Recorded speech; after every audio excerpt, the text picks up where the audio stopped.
Welcome to panel 8, Piety and Emotions During and After the Shoah. My name is Sam Spinner, and I'll be moderating. A reminder and request to everybody to put your questions or comments into the group chat. And during the Q&A period, I'll try to facilitate getting those to our panelists to respond to. Our first speaker is James Diamond, Professor of Jewish Studies at the University of Waterloo, who will be presenting the paper Cries from Our Souls, Bursts of Yiddish in Rabbinic Literature During the Shoah. Thanks, and just let me share this. Okay, so erst hartlichen Dank zu alle, was haben organisiert die Mechubede Conference, und speziell zu Chana, weil ich kenne sie von mit ein paar Jahren zurück, von der alte Heim in the Cat Center. Okay, so an intriguing aspect of rabbinic Hasidic sermons is the, is the transition between their oral delivery in Yiddish and their subsequent transcription and publication in Hebrew. Arthur Green, Daniel Reiser, Ariel Evan Mays, and generally David Roski's on the remains of Yiddish orality in print are some of those scholars who have drawn particular attention to this critical dimension of sermons. My paper will build on their insights to explore the meaning of Yiddish interpolations that remain within the final Hebrew transcriptions of sermons experientially confronting suffering during the Shoah as extraordinary moments which preserve a, quote, living dialogue present within the text, end quote, as Daniel Reiser suggests.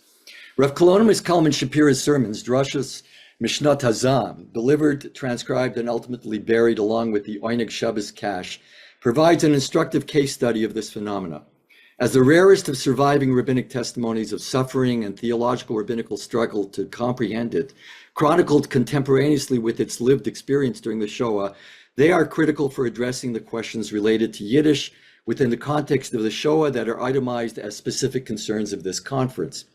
There are only rare occurrences of Yiddish within these sermons. In fact, from what I know, precisely 4, other than the so-called title, that's source 1, Chidushi Torah, Eif Sedras von Dioren, Tafshin Aleph, and Tafshin Beis.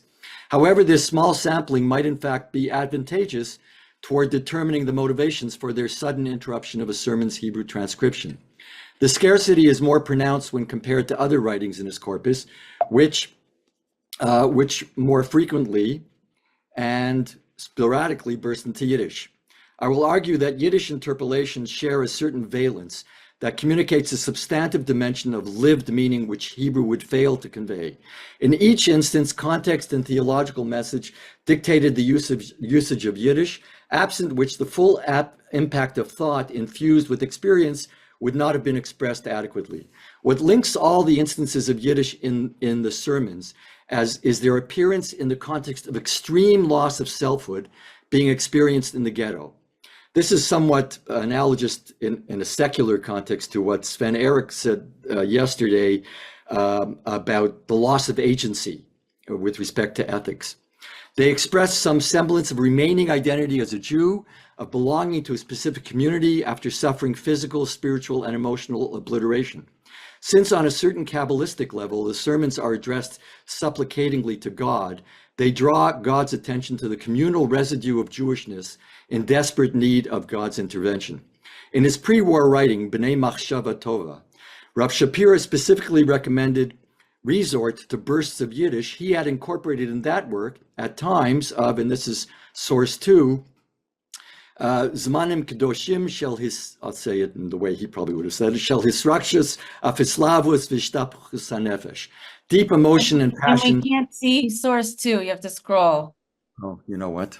Okay, source 2. Oh boy.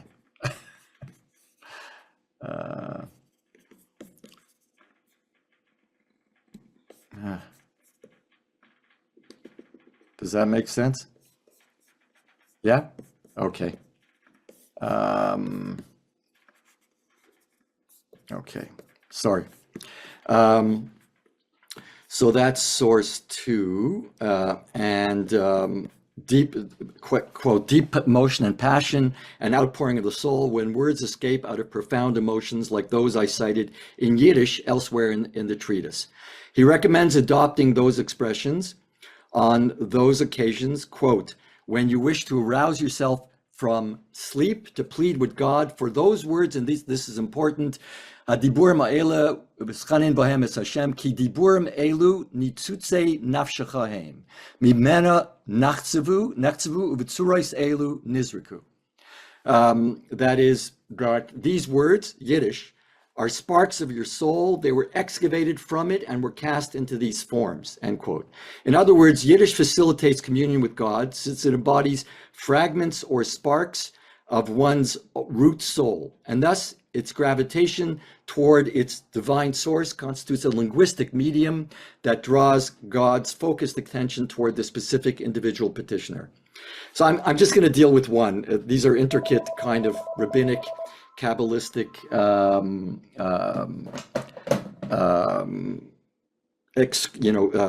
drushes. So I only have enough time to kind of set it up with one, but you'll get the idea from one. The initial instance of Yiddish appears at the beginning of the first cycle of sermons in 1939, Tavshin, in one of the early Sabbath readings of Genesis during an excursus on extreme loss of self. Anchoring himself in a canonical text as always, Rav Shapiro applies a verse from Isaiah, which envisions the repatriation of exiles captive in ancient Assyria and Egypt back home to Jerusalem. Uvahu havdim el eretz mi'eretz Ashur v'hanidochem eretz Mitzrayim. The lost Ovdim who are in the land of Assyria and the expelled Nidachim who are in the land of Egypt shall come back and worship in Jerusalem. To the current circumstances in Nazi-occupied Poland, which for him describes two modes of oppression. Of course, for the rabbinic midrashic mind, this doesn't just present a pair of synonyms for Israelite deportees to foreign lands, rather they signify two distinct states of exilic being. Thus, the Nidach, and this is source 3, characterizes one who is forced out of his home to a distant place, but is still Nikar v'nira.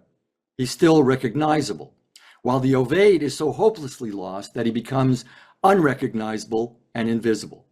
The former at least continues to live, albeit in remote exile, while the latter vanishes like a specter. Then, echoing the feeling of existential disintegration he had expressed previously over the death of his son, he grieves over the fact that he and his community have declined precipitously into an Oved state, so overwhelming as to, and this is source 4, V'ata nidras v'nirmas ad she'eno margish im ish Yisraelihu, im adamhu, o behema, she'ein la shum atzmut lahargish. It eradicates any sense of identity, unable to discern whether he is a Jew or a human being or an animal, for he has no self at all to sense. Indeed, only a week earlier, just after the death of his only son in the initial bombing of Warsaw, Rav Shapiro challenged any theotic rationalization of loss of a child as what Levinas would call useless suffering, which could only be irredeemably corrosive. Rav Shapiro extends the semantic range of the term based on the root to lose, avad, from an objective description of a lost thing to one of a human being's self-consciousness, where he loses himself. As he states, and this is source 5, the torments are increasingly so much that people are no longer recognizable externally, and as a result of the unbearable and indescribable suffering and oppression, they are no longer recognizable internally. That is both pnimiyut and chitzoniyut, einam nikarim, umeirov haridifut vayisurim hakoshim miniso, and from the unbearable, impossible to describe suffering, farliert. That's where the first Yiddish interpolation is. He loses himself. Importantly, Rav Shapiro yields to the first of his rare Yiddish interpolations. As the sermon most certainly were delivered orally in Yiddish, Rav Shapiro infuses the transcription with his personal lived experience. He inserts his self into this exegetical homily to convey his own state of being in order to recapture that moment and preserve this living dialogue. As such, this sermon is emblematic of Rav Shapiro's brute honesty expressed throughout, avoiding papering over the desperate circumstances with some anodyne, spiritually edifying message. It is extraordinarily rare of a sage of unimpeachable ultra-Orthodox credentials to so candidly confront suffering in all its horror, devastating as it was to both the physical and spiritual dimensions of existence. Rav Shapiro anticipates salvation in some way by constructing an analogy between this lost state of existence and lost property, according to the halakha, rabbinic laws of ownership. He expresses the hope that God, as owner of human beings, will persist in the search for the lost person in its role as lost property in order to retrieve it and repatriate it to its rightful domain. Rav Shapiro's description of a human being losing every distinguishing characteristic of its identity would qualify it, according to rabbinic law, as an object whose ownership has been abandoned because of a presumption of yeush, despair over it. These lost existences in the ghetto sketched by Rav Shapiro conjure the Musselman in the concentration camps, whose anonymity Primo Levi observed in Auschwitz as the, quote, drowned who formed the backbone of the camp, an anonymous mass continuously renewed and always identical of non-men who march and labor in silence, the divine spark dead within them, already too empty really to suffer. Levi, despite his atheism, resorts to religious terminology to capture the depths of a loss of humanity, whose reference to the death of the... You have to, please, would you scroll down? We can only see up to 4. Okay, sorry, there we go. Levi's state corresponds to Rav Shapiro's ravaged human being who cannot discern whether he is a Jew or a human being or an animal, which cannot be retrieved even by God. This observation of a non-man, non-Jew in his ghetto community, it was one of his darkest. It raises a near insurmountable barrier to achieving any proximity to or union with God, the ultimate spiritual goal of the search for meaning in human existence. This is particularly so for the Chassid, whose holistic view of the world is permeated by the presence of God, as it was for Rav Shapiro. The voiding of the self he describes as a natural result of consummate loss, not of the conscious self-nullification. Bitul Hayesh, demanded of merging with the divine traditionally encouraged in Hasidic spiritual practice. This latter still requires some consciousness of selfhood, which itself consists of a trace of divinity. As he states in a later sermon, one cannot engage in self-denial to the point of total emptiness, but rather, quote, the person must sense that he is a Jew, a Chassid, a servant of a God, in which there is also a spark and illumination that enters within from the aspect of endowment from above. Thus, obliviousness to one's own identity as a Jew or as a human being altogether is tantamount to the extinguishment of the divine light that inheres in one's being, thereby remaining bereft of any ground necessary from which to begin to engage in spiritual self-nullification. This sermon describes the darkest conditions of for Jews in the ghetto, whose very being is no longer cognizable. By signifying the Jews as lost and God as the owner of a lost article, since there are no identifiable characteristics to the latter, it is irretrievable. However, the conscious adoption of Yiddish to describe that state of nothingness provides a linguistic marker that identifies the community in need of discovery. Yiddish, then, being the lingua franca of his community and is a linguistic form of sparks of the root soul, it reaches out to its origins in God and supplies God with the traces that would lead him back to his lost and abandoned community. So, in conclusion, this state of non-being he describes in the ghetto aligns precisely with one of the Yiddish references toward which Rav Shapiro directs his readers in that pre-war work I mentioned, and this is source 6. B'shah shetargish b'cha chas v'shalom eza machshava v'ratza namach v'teda shezohi shuv hashlacha migeder hakdusha alfei parsaot anachat titparetz mimcha. So, at a time when you feel, God forbid, depressed, you must know that it is an experience of being jettisoned a vast distance from the realm of the holy. Once there is consciousness of the fleeting nature of existence and alienation from God, quote, who knows if there is any way to return and enter into God's precinct? This state of non-being is so extreme that it evokes a despairing longing for physical erasure, for never having been born, reminiscent of Ecclesiastes' lament, better the day of death than the day of birth. That preference for non-being in the world would have meant never experiencing alienation from God, since one would have been, quote, absorbed and hidden in its holiness in a state of total nullification to him in the supernal world. This is the same source in source 6. This explains the petitionary burst of Yiddish as an instrument for repatriating oneself back into the domain of holiness. And this is where he bursts into the Yiddish in this war work, which I think aligns precisely with these interpolations in the sermons during the war, where he says, Oi Rebbeinu Shloilem, lamer fort nish zan verworfen von dir in Sheol tachtis. O Master of the world, let me not be cast away from you into the very depths of the underworld. Thank you very much.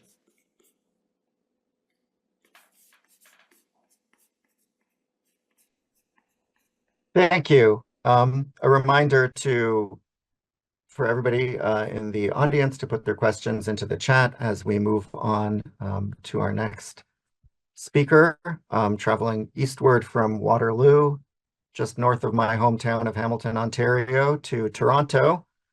Very nicely done, whoever organized this. Our next talk is from Anna Shternshis, Professor of Yiddish Studies at the University of Toronto. Anger, Devastation, and Indifference, Emotions in Yiddish Poetry and Music of Transnistria, 1942 to 1944. Okay. Thanks so much, Sam, and thank you, Hannah, for inviting me, including organizing this conference. Really something to be here in Toronto and talking about Urban Yiddish that's in Israel with you, so very special. I'm going to share my PowerPoint and keep my fingers crossed that you can actually see it. Can you see it? Yes. Okay. So we can see it, but we see your desktop. We see it's the presentation small, and we see the whole desktop. So maybe just share the PowerPoint instead of the whole screen. Yeah, I know. That's what I thought I was doing, but sorry to be, but I what wanted about now? What about now? Yeah. Okay, good. Okay. At least you didn't see all my secrets, maybe just some of them. Okay, so I will start with numbers. And because I'm moving out geography, not just towards Sam's hometown, sort of, right? Sam, is that what you said? But also continuing this conversation that Annika started 2 days ago about Soviet Union. And, this is the scope of survivors. The numbers are not exactly super reliable, but just to give you a sense that within the Soviet borders of 1941, when the Soviet Union occupied Eastern Poland and Baltic states, and then also parts of Romania, we were talking about 5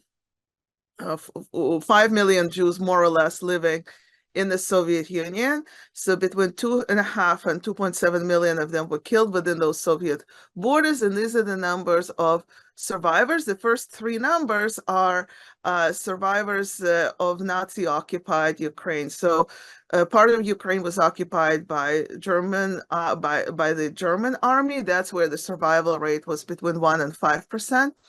Parts of Ukraine and contemporary Moldova were occupied by the Romanian army, and that area was called Transnistria, between the rivers Bug and Dniester. This is where the survival rate was a little bit higher, between 10 and 20% in some areas. And by 1944, by the middle of 1944, these are the numbers we have of people who survived in these areas. Now, right after the war, or even in the middle of it, Soviet authorities treated all people who survived the Nazi occupation with suspicion, especially Jews. We have a number of NKVD sources, Soviet secret police sources, that instructed Red Army officers and whoever conducted investigations of what happened there to treat Jews with a special scrutiny, because if they survived the Nazi occupation, it must have been because they've done something that it was worth for the enemy to spare their life.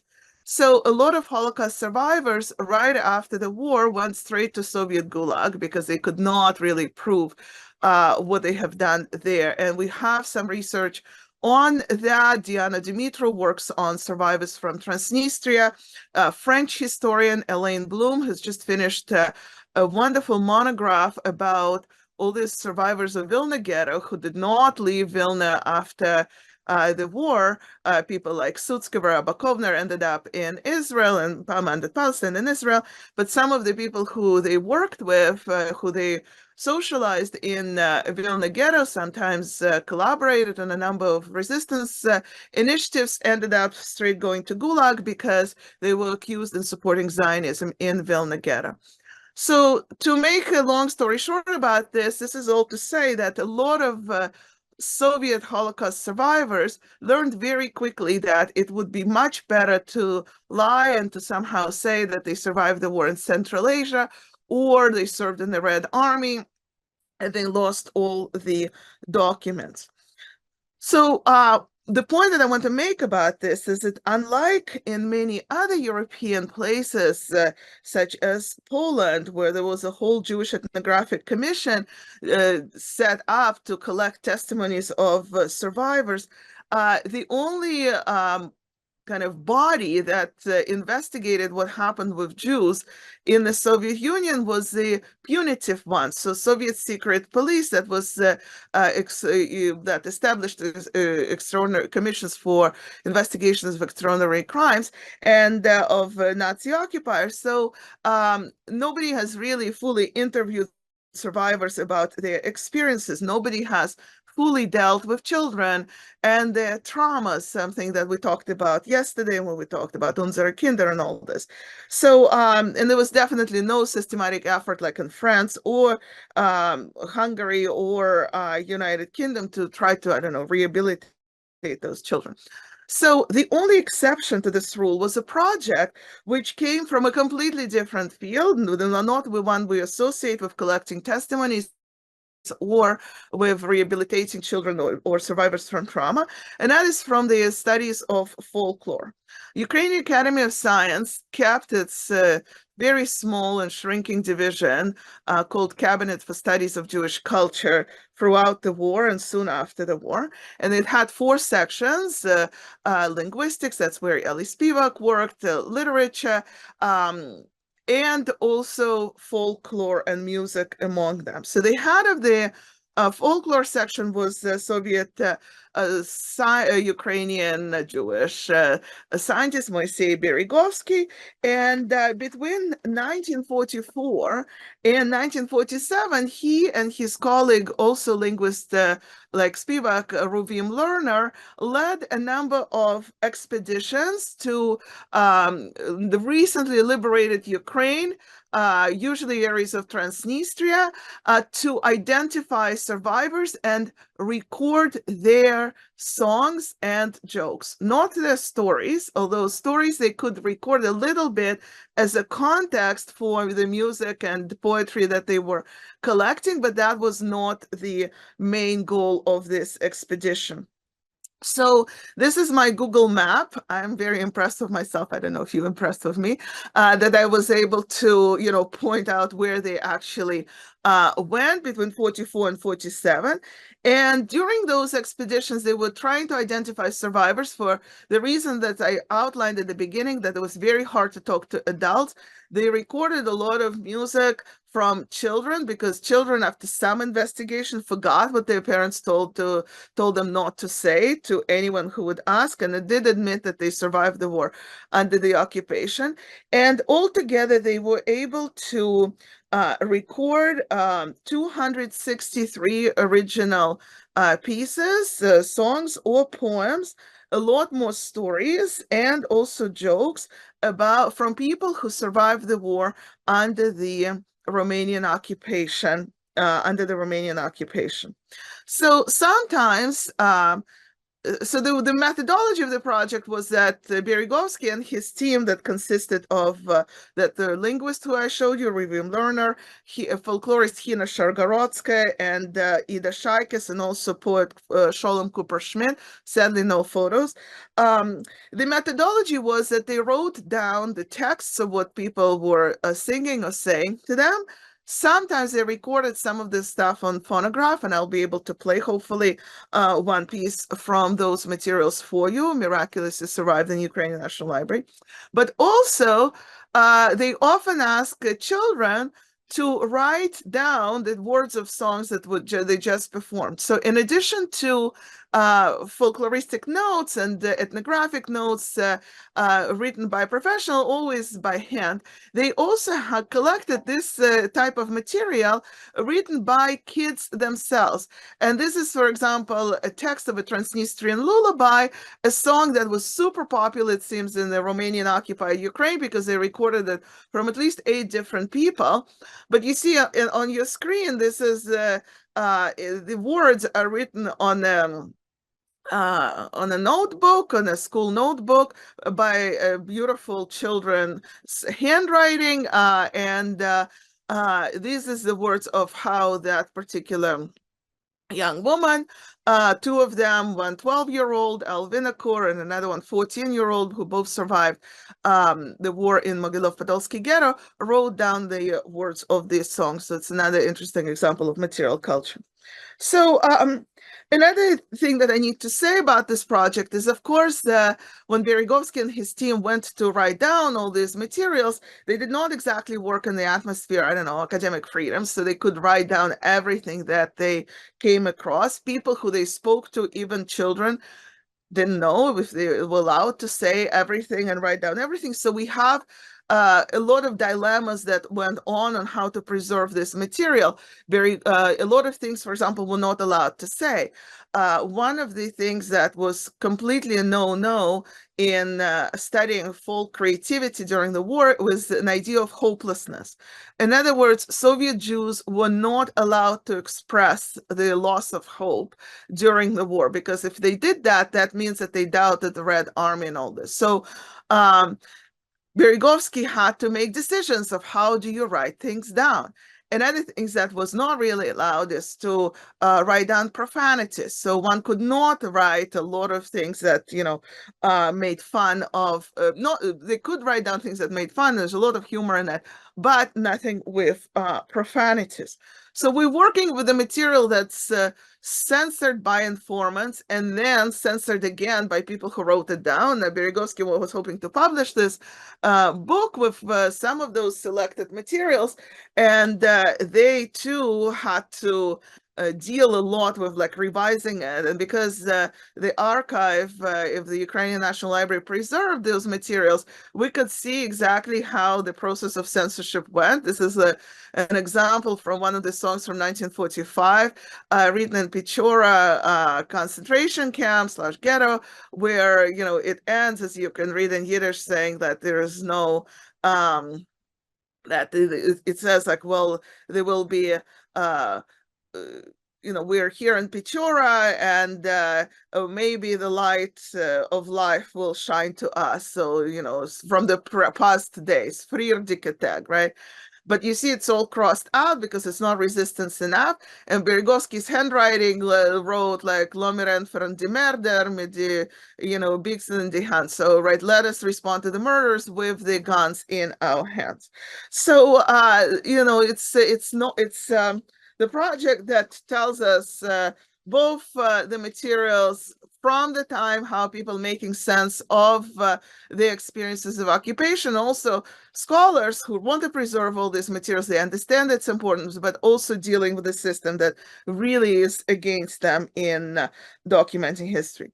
So I want to show you 2 examples of songs that they recorded, because I wanted to talk about emotions of this material. I have a lot to say about what this texts bring to the table in studying Holocaust history, also what we're missing if we don't include them. But I just want to show you examples so that discussion makes a little bit more sense. So one of the examples that I want to show is a song called Karlovka, and the photo before was actually a photograph of Karlovka. This is a piece recorded from Frida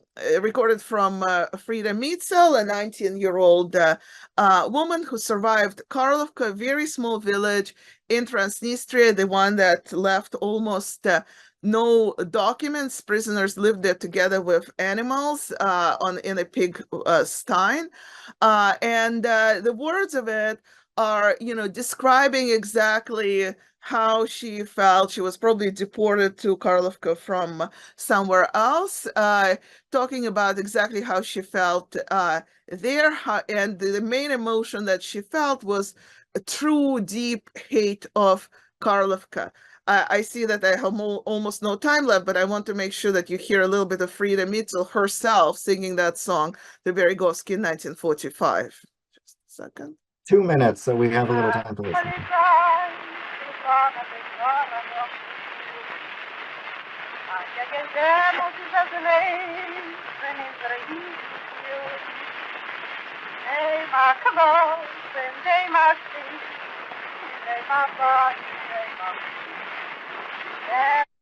Right. So again, if we have to think about emotion, anger, absolute devastation about what happened to her. Another thing that we see in this material, and this does not look like it should look, and that is the fantasy. Songs are really great for figuring out what people were hoping what would happen to them, how they fantasized. And our mind, studying this material from the point of, I don't know, relative peace, we think, oh, maybe they fantasized about love and peace and all this. Turns out one of the biggest fantasies of Transnistria expressed in these materials is fantasy of empathy for death. In other words, survivors are talking about how when they lost their parents, when their family was died from typhus or hunger and all this, the biggest trauma was that no one expressed any empathy towards them. And I was a little bit confused with this testimony of another one, Alexander Gelman, that kept talking about this, because all the songs collected about death from Transnistria don't talk about lack of empathy. Instead, they talk about this. Their whole family, whole community is unbelievably sad when somebody dies. A person reads Kaddish, commemorative prayer. The child is upset and everyone wants to calm them down. So in my view, those people were documenting history. How come they were documenting it so differently compared to testimonials? And I think what it is actually not the documenting history the way for the descendants to know, but actually documenting the fantasy of how somebody will be sad once one experiences family loss in the family, and somebody will have pity on that person. Survivors talked about the fact that they could not let go of deaths and feel empathy towards other people dying for the rest of their lives. So the songs written in 1944, 45 gave them that opportunities to imagine empathy with the community. So I will finish here because I don't want to make Hannah mad or Sam mad. We're talking too long.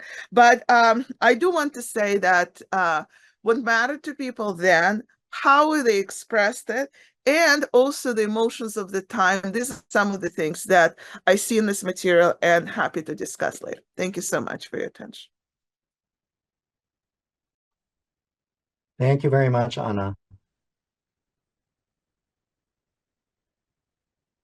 Just a reminder that officially on the panel, but having given a pre-recorded lecture, was Daniel Reiser from Herzog College, who spoke on the sanctification of Yiddish in ultra-Orthodox Judaism. So if you have questions for his presentation, please put those also into the chat, and we'll try to discuss all 4 papers during the Q&A and discussion. Our last presentation now is from Professor Avinoam Patt, Professor of Holocaust Studies at New York University. Gelächter durchqueren Yiddish humor in the aftermath of the Shoah. Thank you so much. I am going to try to share a portion of the screen so that you can see. Whoops.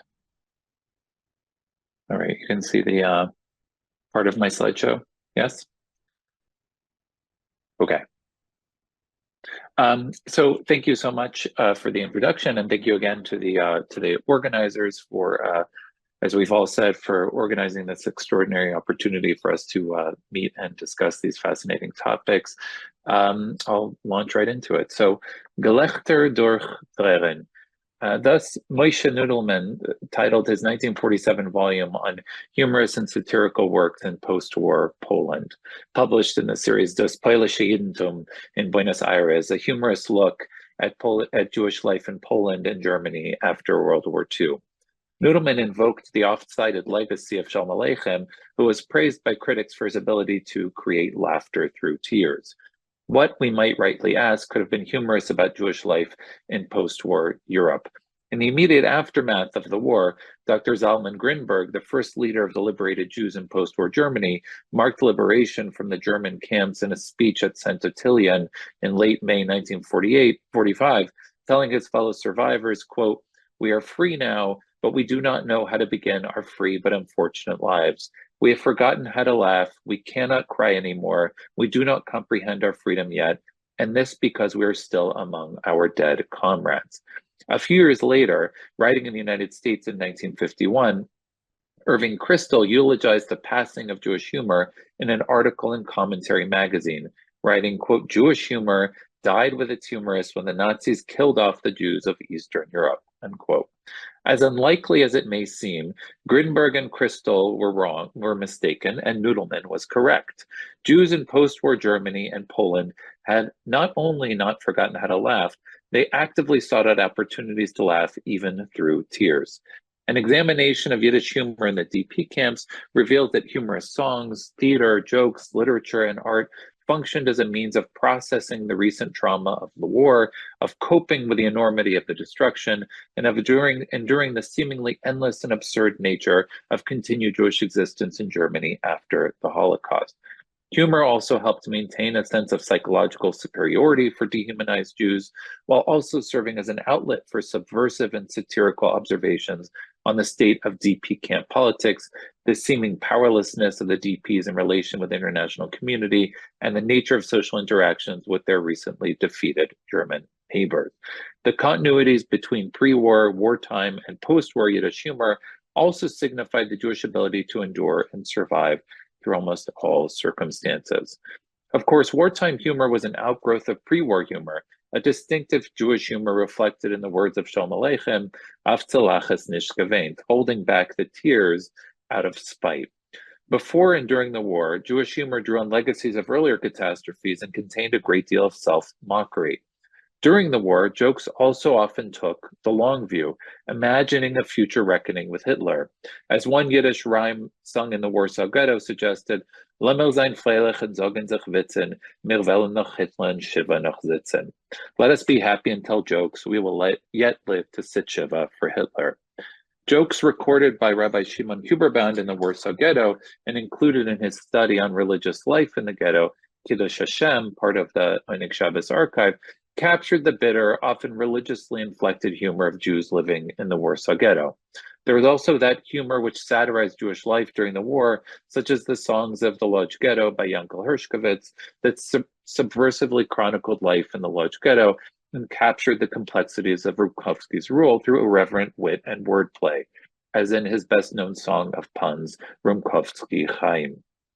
Finally, allusions to Hitler as Haman and the belief that he would meet the same end as Haman were common. One source notes a children's Purim spiel in the Warsaw Ghetto that ended with a disgraced Hitler being led to the gallows, or in a popular joke which imagined Hitler consulting his astrologers about his future, only to learn that he would die on a Jewish holiday. But when? On which holiday? "Any day you die will be a Jewish holiday," they responded. Thus, after liberation, despite Grinberg's pronouncements to the contrary, and despite the enormous trauma they had just endured, it was clear that the survivors had never really forgotten how to laugh. Jewish humor in the DP camps was at once both part of the Jewish effort to regain some sense of normalcy after the war, a continuation of the wartime use of humor as a defense mechanism and means of survival, and a sign of resilience and a coping mechanism to engage with trauma. DPs were acutely aware of the intense irony their continued existence in post-war Germany represented, both as a statement of resilience, a form of symbolic revenge, a means of demonstrating the eternal strength of Israel would not be belied, and a sign that they indeed would have the last laugh.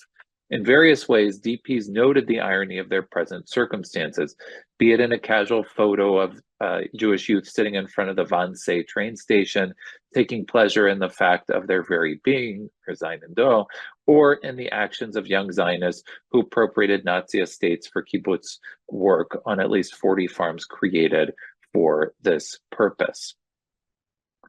And here you can just see some images. If we have time, we can go back to talking about this demonstration. Wir wollen zurück in unser Heim, Eretz Yisrael, a statement of Zionist enthusiasm after the war. The first Purim celebration in the DP camps was similarly a way to enact what had often been alluded to during the war, that long-awaited holiday when Jews would celebrate the defeat of their modern-day Haman. In March of 1946, survivors in Landsberg organized a week-long Purim carnival in honor of the holiday. One of the featured events of the day was the symbolic burning of Mein Kampf, which had been written in the local prison in 1924. The Landsberger Lagerzeitung reported that the entrance to Landsberg, Hitler hangs in many variants and in many poses. A big Hitler, a fat Hitler, a small Hitler, with medals and without medals, Jews hung him by his head, by his feet, or by his belly, unquote. Dr. Leah Sroll, the UN-appointed welfare director for Landsberg and one of the organizers of the 1946 Purim Carnival, later recalled, quote, "It was a day of such elation, I had never seen anything like it. Hitler and Haman now had their due." As a poster from Landsberg announced, quote, "In the evening of March 17, 1946, Hitler's Mein Kampf will be symbolically burnt in the Sportplatz. In 1943, Hitler declared that the Jews in Europe would celebrate no more Purims. In the city where Hitler wrote his Kampf, the Jews will celebrate the greatest Purim, Hey Tov Shin Vav, the Purim of Hitler's downfall." Moshe Nudelman in Gelächter durch Tränen included an imagined letter from Haman to the remaining Jews of Poland, quote, "After the years 1939 to 1945, I think you understand I'm not the real Haman. My repression methods were so primitive, so naive, so clumsy. I had no ghettos, no Gestapo, no aktias, no concentration camps, and not even any crematoria," unquote. The first Passover after liberation, far less a joyous holiday, still pointed to the ironies of life in Germany after the war and the increasingly absurd condition of the survivors who, to use the words of Rabbi Abraham Klausner, were liberated but not yet free.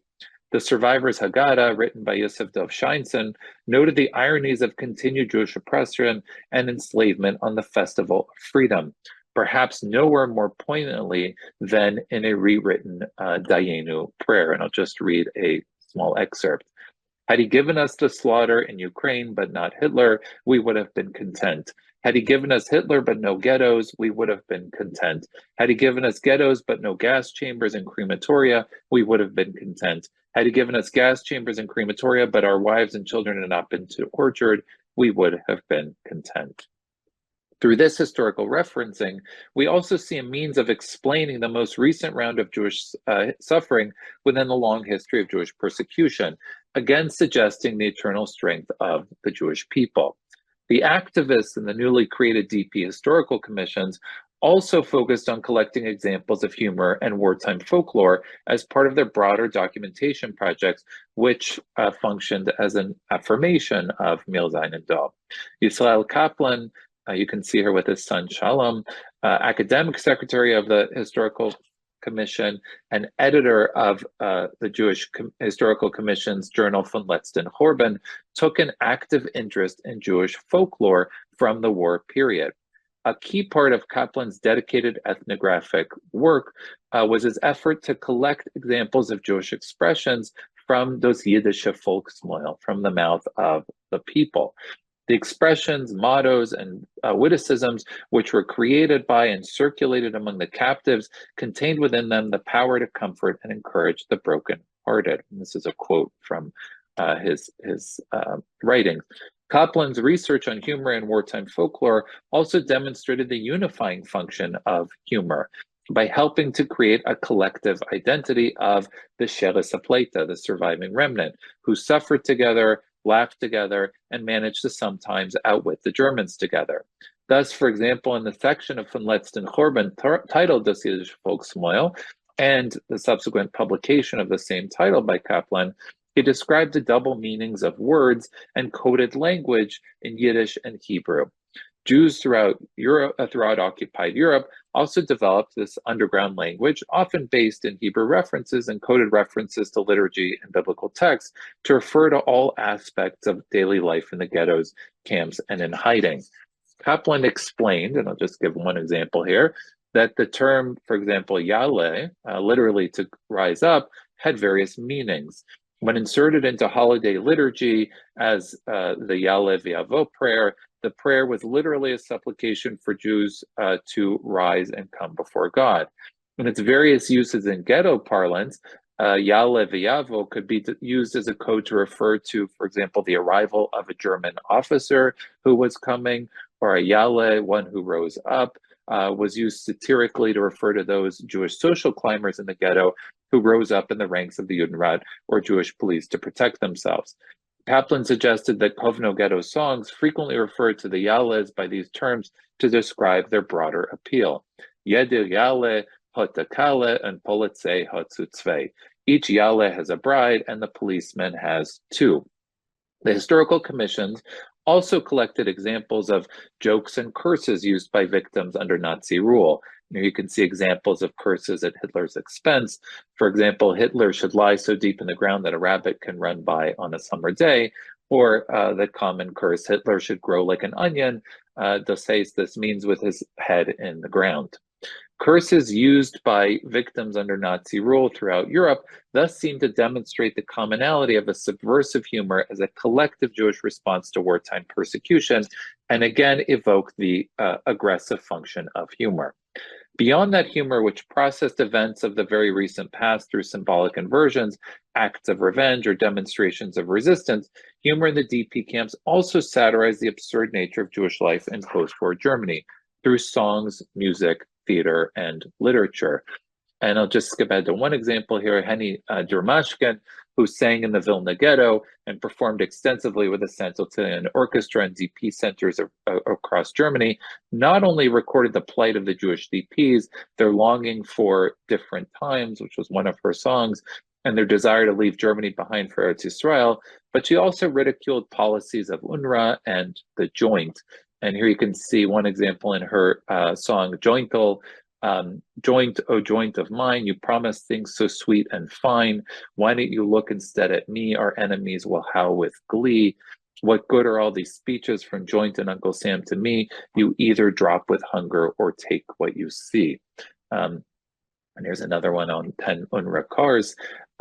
There was also a very active Yiddish theater in the DP camps, which we've talked about a bit, so I'll skip ahead. There were at least 60 amateur Yiddish theater groups appearing in the DP camps between 1945 and 1949, presenting reviews, folk and partisan songs, recitations of poems, original skits, and songs about DP camp life.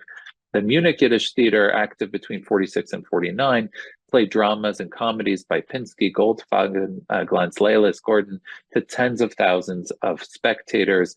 And there were other theater groups like Baderech, which performed shows with titles like Desoinem zu Lahaches, Nekoma, and a show called The Nazis in Gehenim.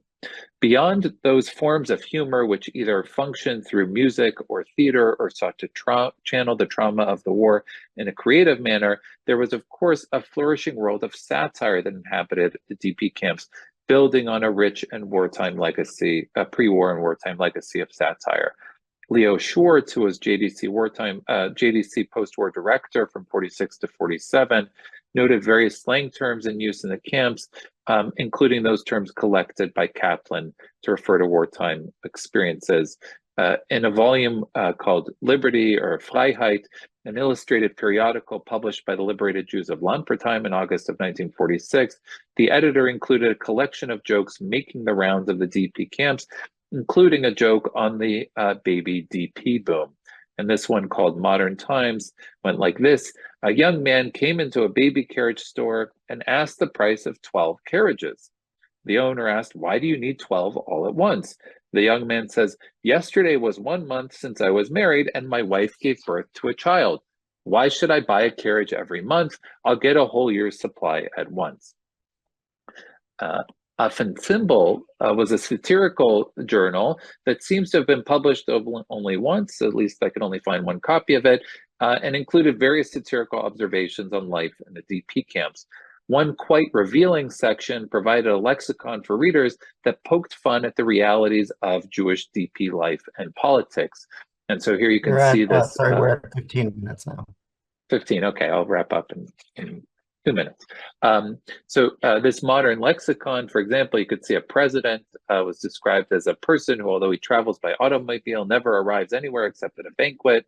A member of the Shternshis Plata was described as a person who 3 Jews organize, 4 inform him, 5 help him, 6 agitate him. They all make collections for him while he starves to death.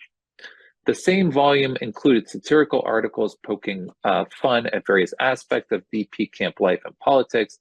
One humorous article detailed the many accomplishments of one Moshe Zilberberg, Zionist activist, fighter in the Warsaw Ghetto, presidium member of the Central Komitet of the Liberated Jews in Germany, leader of Feldafing, editor of the Freie Wort, and his choice to move to be with a relative in Lynn, Massachusetts.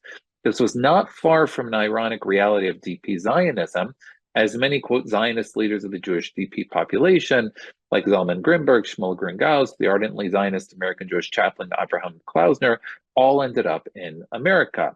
And I could go on, but this was a running joke in the DP camps about the depths of Zionism. This finely developed post-war satire seemed to reach its pinnacle just as the DP camps began to close. By 1947, relief workers and visitors had described with amazement the shtetl-like infrastructure and outlook of the camps with all its social institutions. The most extraordinary examples were the satires by Baruch Graubard, who, adopting Mendel's style, documented every aspect of Jewish DP life in Munich during the liquidation period. Graubard's satirical volume, and Tamar Lewinsky has written nicely about this, Gewen Shternshis Plata, included chapters making light of all aspects of DP society. A section on Yankel Batlan, editor of the DP newspaper, Dr. Kopega, who decided to form a political party, a chapter on levels of Hebrew knowledge among the Shternshis Plata, and a profile of Yoshka Paskudnik, a, quote, hero of our times. To conclude in one sentence, Sam, it seems that humor was both a tool of survival and, in Graubard's eyes, a sign of recovery. Once the DPs had turned into Sholem Aleichem's, the DP camps had turned into Sholem Aleichem's Kaslilivka or Mendel's Kaptsansk, then European Jews and European Jewish humor had come full circle.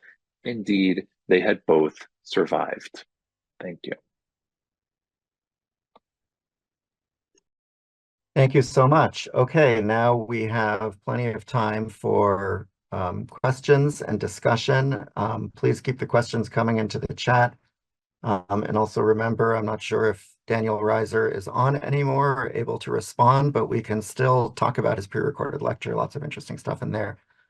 So, all right. Just looking over the questions in the chat, there are a few questions to Jim that maybe we could collect, starting with Daniel Stein.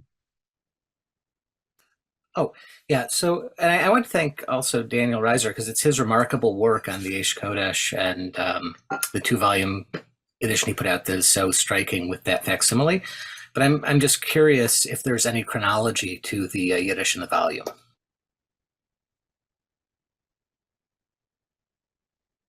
I think you're on mute.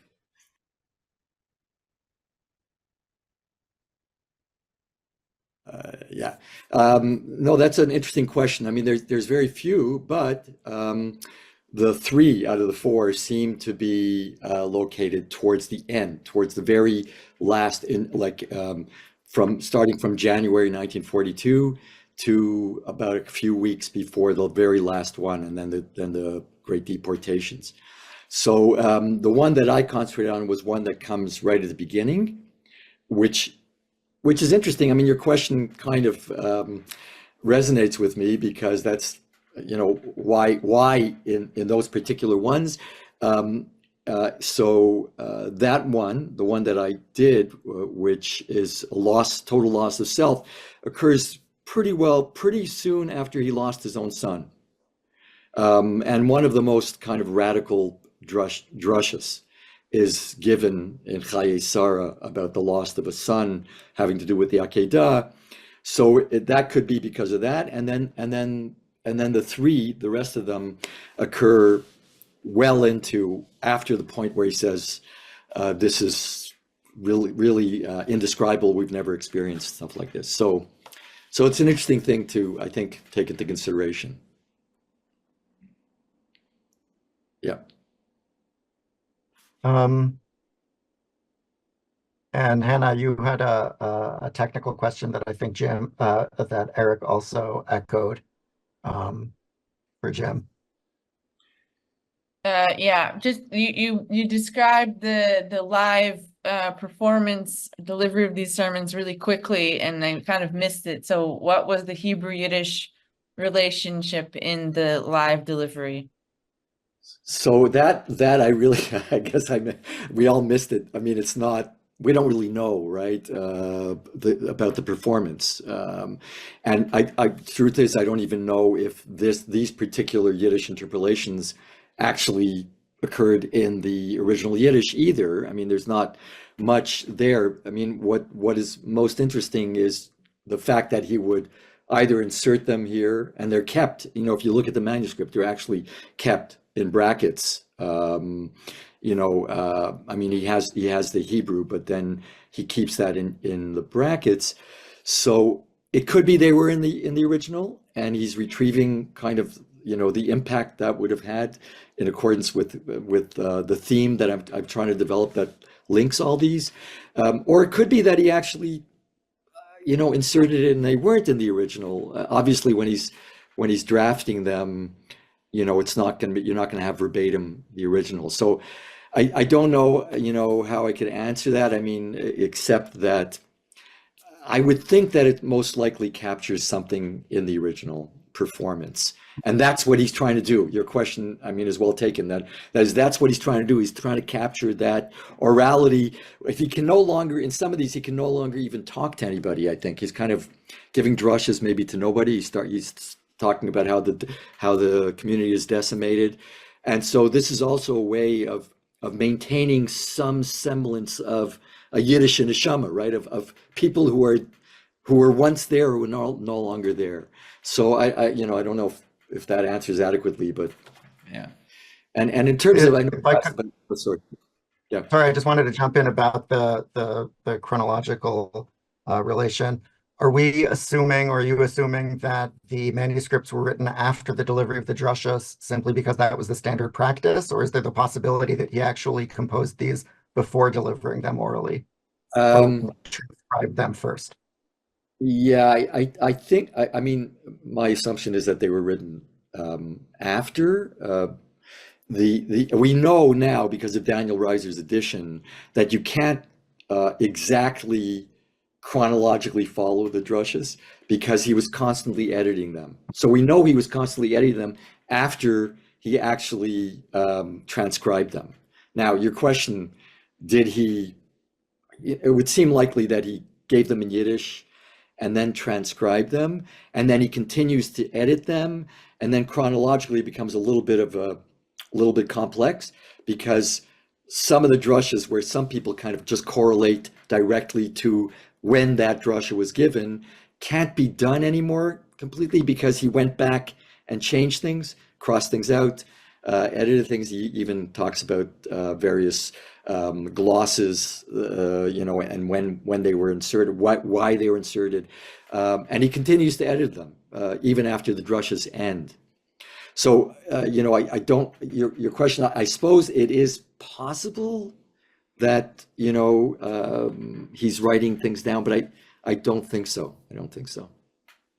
before? Like, Yeah, I mean, it's something that I'm curious about, but it's a much, I guess, more technical question, and we probably don't have the details in relation to these drushes, or even more broadly, would be about the differences that we see in published volumes of Hasidic drushes, between quantity of Yiddish based on the duration of the editing. Who did the editing, right? Was it the Rebbe himself, or was it, Hasidim or students who were listening?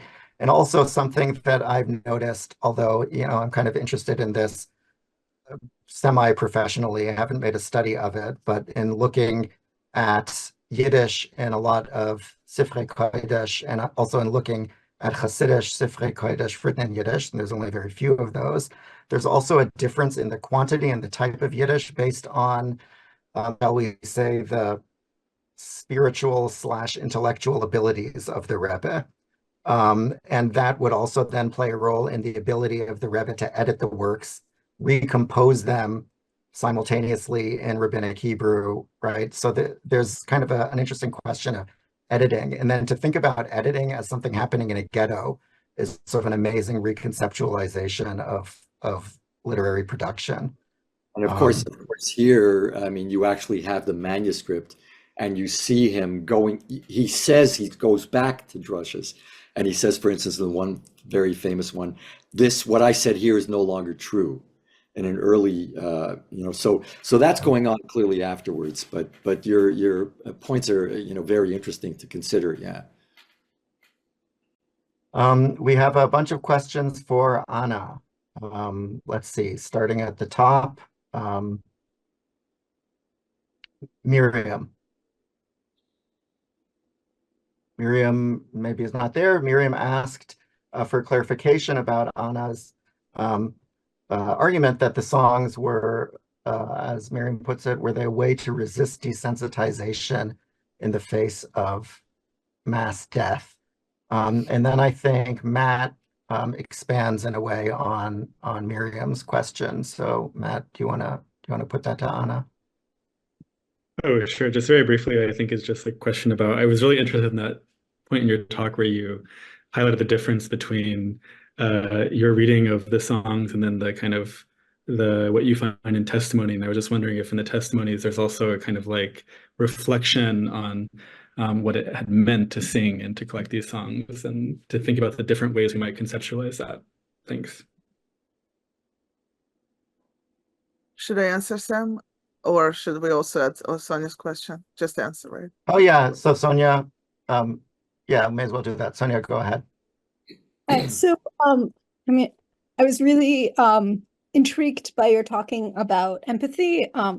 As an aside, when teaching about the Holocaust, I think outside of just conveying the information about Holocaust, encouraging or communicating about empathy, I think is actually one of the things that our students really gain from this in classes. So hearing about empathy in the context of the Holocaust was, or Holocaust research was something that I wanted to hear more about in the future.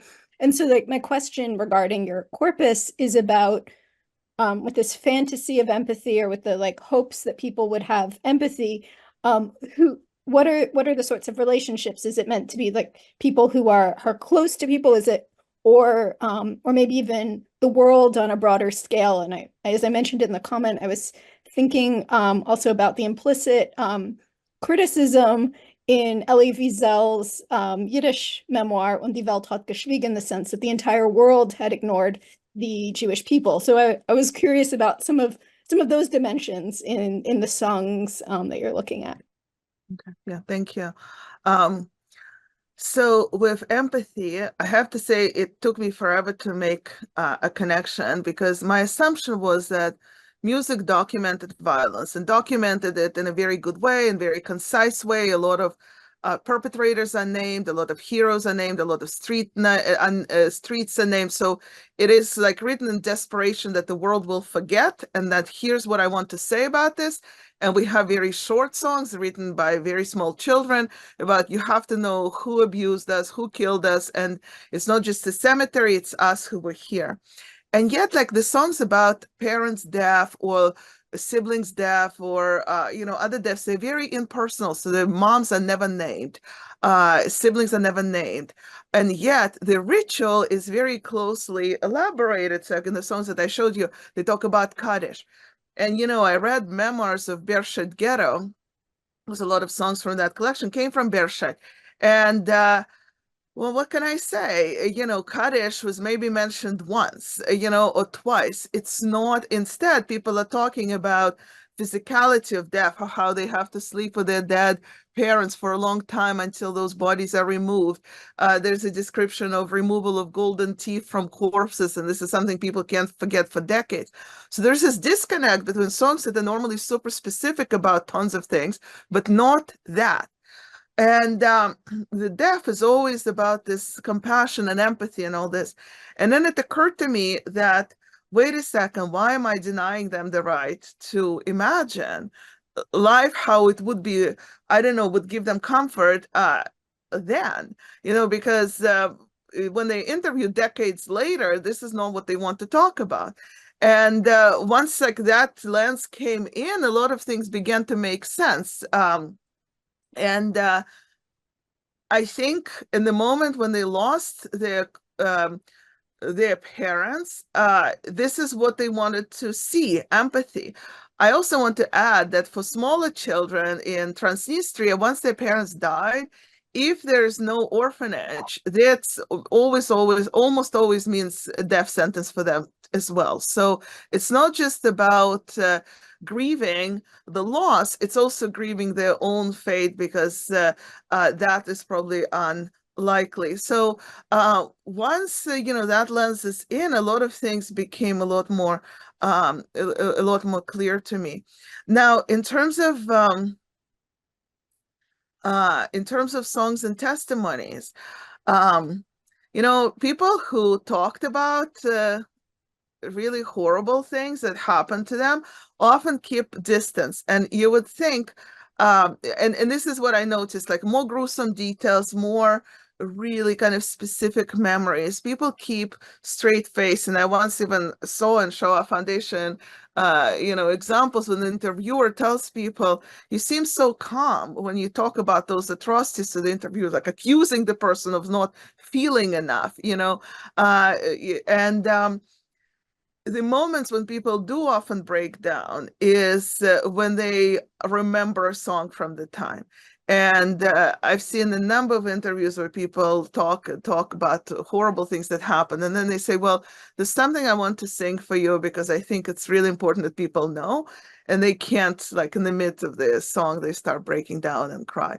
And I think that the songs that help them kind of go day by day into 1942 is the one that leads to tears in testimonies much later. And in terms of Sonia's question, it's interesting how they only begin to care about the world after the war. So that we begin to see like 47, 48. And by that time, you can't really, like that Soviet stuff is important here because they shut down the project. You can't really, we don't know what people exactly are saying 1948 from this corpus. And Elie Wiesel too is writing Die Welt hat geschwiegen, I think in 1947, right? So it's not in 1943. But there is a lot of anger in my material. So astonishingly, lots of anger with God, you would think. Soviet atheism would have told them, to stop it already. But we see a lot of anger with God. But the biggest anger, the biggest hate, and the biggest emotion comes against fellow prisoners. Romanian Jews who deported to Ukraine from somewhere else and took over, corruption of leaders, betrayal of community. Even in the song that I showed you, the person wants for empathy, but they're really angry at fellow prisoners for not expressing this empathy. One thing that I almost do not see in this material is the enemy. I have no idea who they're fighting the war with. Is it Germany? Is it Romanian? Is it, I don't know, the world? Like that stuff is not there. But people inside, that's where the real emotion and anger comes in. And again, later, when they interviewed, all that disappears. because who wants to talk about all the bad things in ghetto? But in the material itself, this is very much present. So I'll just stop now because yeah. Okay, thank you. Thank you, Anna. And let's now have questions for Avinoam. I think first was, sorry, while I'm looking, if anyone wants to just jump in and start asking Avinoam. Anna had a question. I can start. Go ahead. I see Anna's Okay. question, which asks, is it possible to know whether some of the humor in these collections came from Soviet Central Asia and Polish Jews who survived in Kazakhstan or Uzbekistan or Siberia? So I'll just say that this is a really interesting point, and I know it is something that also you've written about also in terms of sort of the humor of Jews who survive in the Soviet Union, and I want to come back to something you said in a second about anger and desire for revenge, which I know also, Anna, is something you've written about too, like that they're not mutually exclusive. This sort of use of humor and the desire for anger and revenge is an interesting thing for us to consider. But I'll just say briefly about your question. So yeah, this Moshe Nudelman is someone who I really want to learn more about because he's an interesting figure. It's like a pre-war humorist, comic, who, sorry, I'm getting some weird message on my thing, a pre-war humorist, a comic who is in Bialystok at the start of the war and then escapes into the Soviet Union and is performing with Jigan and Schumacher theater, and then he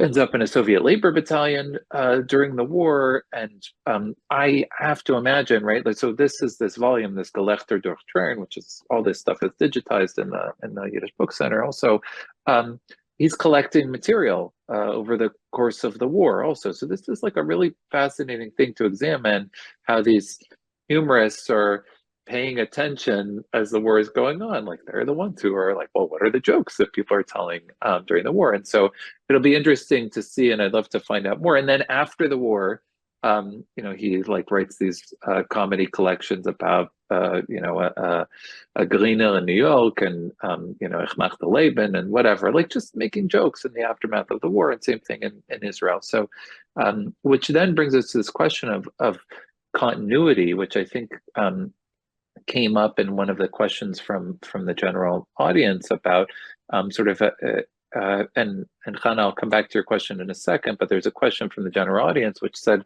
have you looked further into why certain forms of humor may have manifested in different post-war settings? What are the deeper roots of humor traditions that existed in Yiddish folklore prior to the Shoah? Were they similar, with the main changes being the content of the jokes? And I think this is a really interesting question, because it essentially, one of the questions is, does the war do anything to change Jewish humor or Yiddish humor, which we could talk about, what's the difference there? And it might suggest that not necessarily, right? That sort of those pre-existing frameworks that have worked, as I said, like sort of using Haman jokes as Hitler jokes, right? Or using traditional curses, but inserting Hitler into the traditional curse. Like, it doesn't necessarily change anything. So you have these familiar uses that are used through the war and then used in the aftermath of the war, and you sort of apply this new context, which is quite revealing, I think, in terms of trying to get a sense for how Jews understand what has happened to them during and after the war. We see this in the jokes that are told, in some old jokes that are reconfigured, some old standard jokes that come straight out of Shalom Aleichem that are reconfigured for the aftermath of the war, or the plays that are performed in the aftermath of the war that might be slightly tweaked to insert sort of wartime references. There's a lot to suggest that the war doesn't do much to change Jewish humor, except for the characters change. So that's an interesting thing for us to think about. And then to Chana's, sorry, Sam, just to speed it up, I'm just going through the questions. No, in the absolutely. chat. Yeah. So Chana's question about the contradictions, how do I deal with or how does one deal with Kaplan's contradictions? He recorded a lot that was really vulgar and embarrassing, but he wanted it to be a sign of resilience and continuity. This, I think, is a great question, which also gets us back to Anna's, what we were talking about the many functions of humor, as it's both a coping mechanism, it's an emotional release valve, it's a way to sort of channel anger and frustration and a desire for revenge. And so, for example, in those, the example, like the Yalev V'Yavo example, where you see like a real critique of, or the Lodge Ghetto critiques of Rumkowski Chaim, like you see real critiques and satires of daily life in the ghetto, and there's definitely anger about Jewish behavior, right? About social climbers, about the police, about the Jewish council members, etc. But it's channeled through humor, I think. And so I think one of the things in terms of dealing with those contradictions, and this is an interesting question, Hannah, to think about what Kaplan, like when he says in the aftermath of the war, no, humor shows us that Jews were able to stay together, and it's a sign of resilience, and it's a sign of unity. We might want to dig a little more deeply into that and say, well, what is he trying to do in the aftermath of the war to sort of signal? Is he using this as a way to say, okay, we're deeply divided by the war. The war has in many ways atomized the Jewish society, the Jewish population. It's exposed all these divisions. Now my post-war project and the Central Historical Commission, or as a leader of the Shela Sapleta, is to unify a divided population. So as I think you might be suggesting, let's be a little bit skeptical of sort of a claim that, it's a sign of how Jews are resilient and they used humor and they coped and they're able to recover. So he point very wanted well it to taken. be. No, well, let's talk Yisrael Kaplan another time. I think that we have a lot of deep connections. So Sam, you want to just say something in closing? And I No, because we're out of time. We're out of time. Okay.